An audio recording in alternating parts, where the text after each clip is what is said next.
Hi class, we'll be doing a video for chapter 3 section 2, which is biomes or terrestrial biomes of the world. But our first video, we're not going to talk about any biomes. And I say first video for two reasons. The first is because it's the first video. The second is that it implies there are going to be other videos. I know that sometimes our videos are long, so I'm trying to do different videos about each individual topic so that it's more targeted to what you might need to know and you can pick and choose between them and you don't see a long time and get discouraged by it. So this one is causes of climate. That way we can know what's causing these climates in the different biomes that we'll talk about in the future. We'll only be covering the first 3 pages of the reading. There are 9 pages. The first thing we're going to talk about is how latitude affects our 3 major climatic zones. Those climatic zones being polar, temperate, and equatorial. And then we're going to also talk about the other major contributing factors to global climate patterns outside of just latitude. In the book, this slide will cover our vocab words of weather, climate, and latitude. Off book, though kind of in the book, but not highlighted, we're going to talk about ocean currents, rain shadow, Hadley cells, and things like that. Let's start by talking about the difference between weather and climate, which we have to talk about before we can talk about climate, so that we're very clear. Weather is now, and it changes constantly. We don't care about weather. Climate is predictable for centuries, and its broad generalities year to year to year. Right, so weather is the fact that it's not raining currently, but it was raining 5 minutes ago. That doesn't tell us how much it generally rains. Climate is how much it rains in a given year, and if that rain is seasonal, or if it's spread out, and things like that. So climate is this long-term, predictable, general trends. Weather is temporal, and it's very fast, and we don't care about it very much in terms of these conversations for biomes. All right, so there's 3 zones, and they have to do with latitude. There's the tropical zone. That's by the equator up to maybe Mexico and Florida-ish. That's all considered tropical. It's fairly constant warm temperatures. We're not going to see seasonal changes very much. That nice constant warm temperature. Think Colombia. That's a tropical zone. Then we've got temperate zones. These are the middle latitudes from about 30 to 60 degrees north or south. We have distinct seasons. These are places that get to talk about how much they love fall and winter and spring and summer. And there's a distinct cold and hot time. Think more or less most of the United States, and that sort of latitudinal range. Then you have your polar zones. These are above 60 degrees north or south, or below 60 degrees south. The ground stays pretty cold. You do get a brief summer, but the ground rarely unfreezes. It's constantly cold. Think reindeer and polar bear. Okay? Most of our biomes are going to be tropical or temperate. Our future videos will break them down by polar, temperate, and tropical. So we'll get a little biome in each video. All right, now let's talk about why latitude makes such a big difference on temperature. It all comes down to the sun and how it hits the earth. Let's look at the picture located here on the right. What we see is that sun rays A and B are pretty much the same thing. We've got this equidistance. It's about 3 mice lengths big. Okay? So we can very clearly see that these are the same size of sun rays. Be aware that this isn't exactly how sun rays work, but for the content, it makes sense and it is correct. So, then we'll notice how they strike the earth. Sun ray A covers this much distance of the earth, whereas sun ray B only covers this much. You can see pretty clearly I'm getting an actual ruler out and measuring right now, that sunray A covers about 4 centimeters distance on the Earth. And if we were to look at that as a circle, as shown on the picture, we get the idea that it's a pretty big area. Sunray B, on the other hand, is really only covering about 2 centimeters of the Earth, which is half the size, which is even less than half the area. Thanks, circles. So we get the sun rays on A are spread out, the same size sun rays spread out over twice as much difference. That means the energy is only half as strong at each location. Whereas sun ray B, we have about 2 centimeters of sun ray, and we got about 2 centimeters of Earth hit. So that's a 1-to-1 ratio. So it's twice as strong at the equator than it is at A. The analogy I like to use is bread and butter. If each sun ray is like one little packet of butter, sometimes at restaurants you have little individual packets of butter. If you have a larger piece of bread, you get less butter per bread. Whereas if you have a smaller piece of bread, you get more butter on each part of that bread.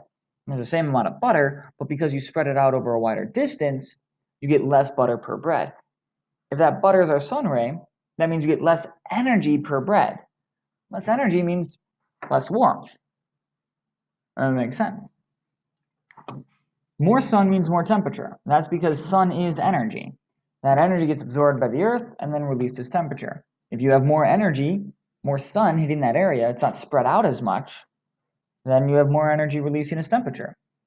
Therefore, our equatorial regions are warm, our polar regions are cold, and our temperate regions are in the middle.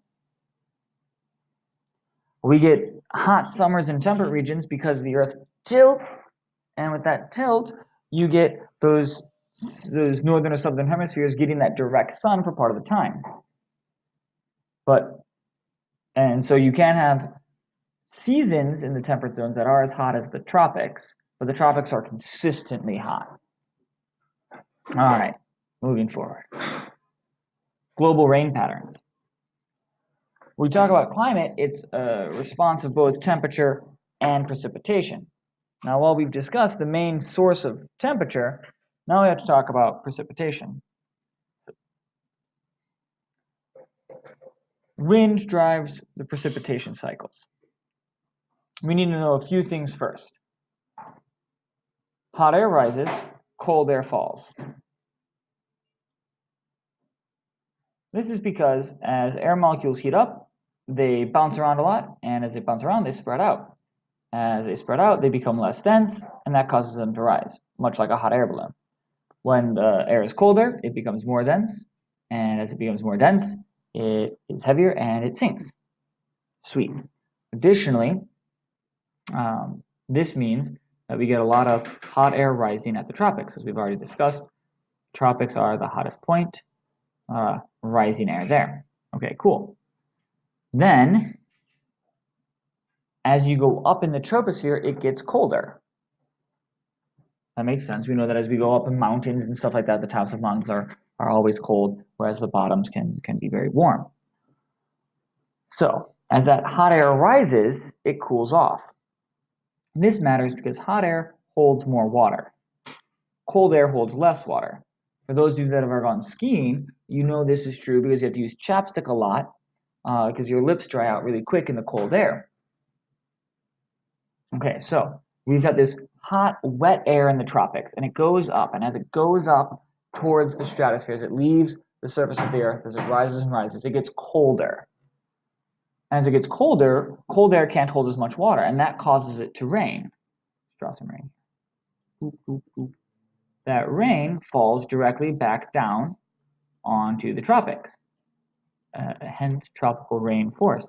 Constantly raining in this area as the air cools off.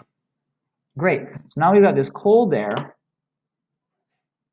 moving sideways because it can't fall directly where it came from because all the hot air is coming up below it, so it can't go down. That's the up stairwell, if you will. And eventually it moves far enough away from the hot air that it can fall. Now that cold air, as we've mentioned, is very dry, which is fine.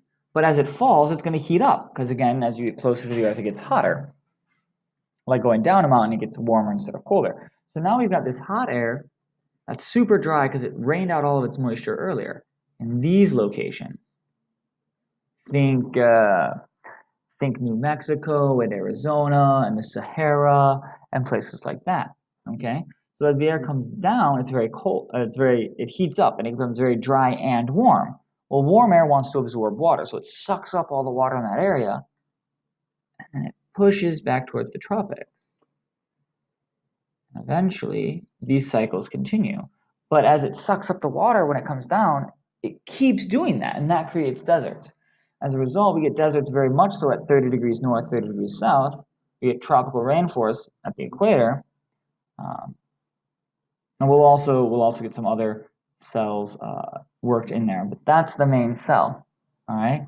As hot warm air goes up, it drops water as it cools off, and then when cold dry air comes down, it acts like a sponge when it hits the ground.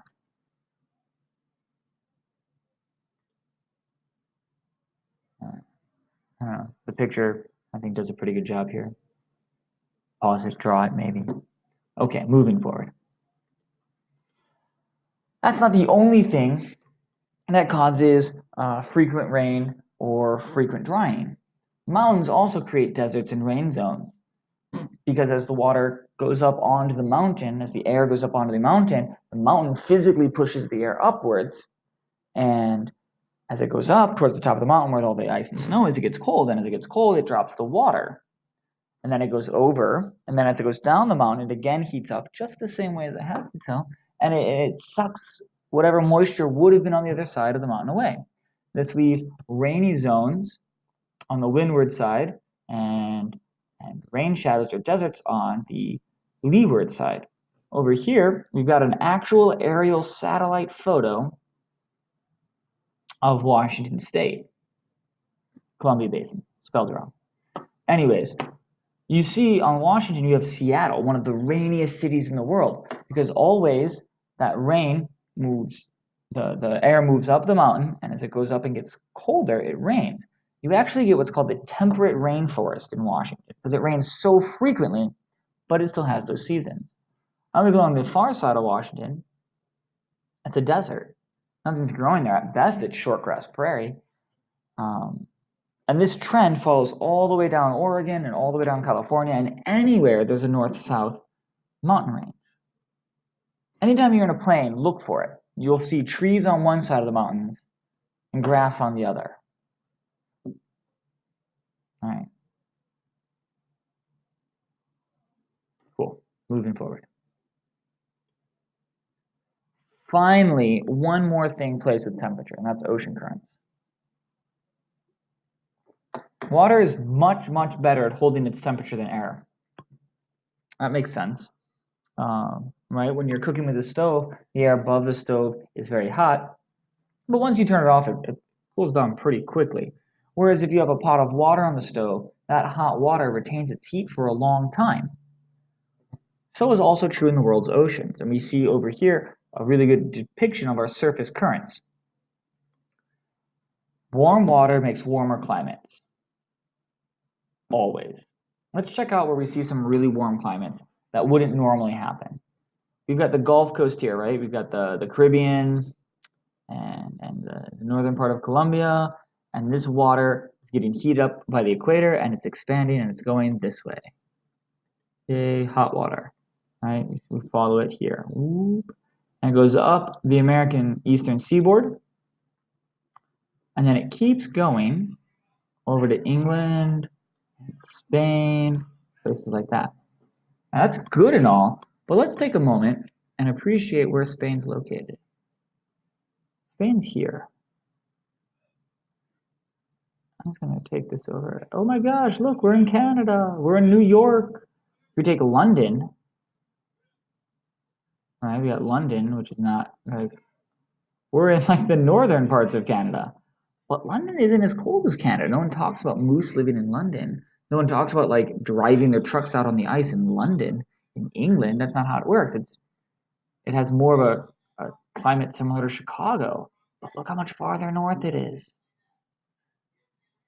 That's because this warm ocean current keeps London warm, right? It's actually at the tip of Iceland or Greenland, which is like frozen.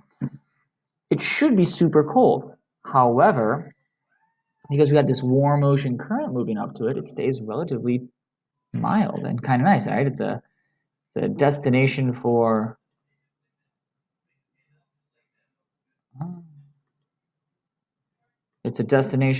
winter tourism.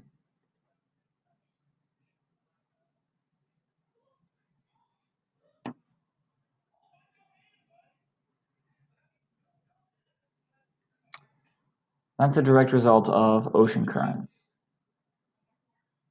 It works out very nicely. You'll also watch wilder fluctuations of temperatures anywhere inland. Think of the American Midwest. Um, think of your European countries that experience seasonals and your Asian countries that experience seasonals. Without water, their climates are much more likely to rise and fall drastically.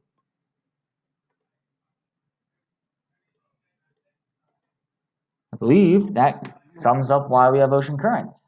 We go back to our pattern, our goals. Latitude creates our major climate zones because more sun per square mile or square kilometer hits near the equator as opposed to the poles. Other contributing factors include mountain ranges, particularly north-south mountain ranges, ocean currents, and rising and falling air patterns like the Hadley cell. Weather is temporary. Climate is the long-term prediction of precipitation and temperature. And latitude is how far away from the equator you are. Sounds great. I look forward to the other parts of this coming out. We'll open with two of our colder biomes, move into our temperate biomes, and end with our tropical biomes. Thanks for watching.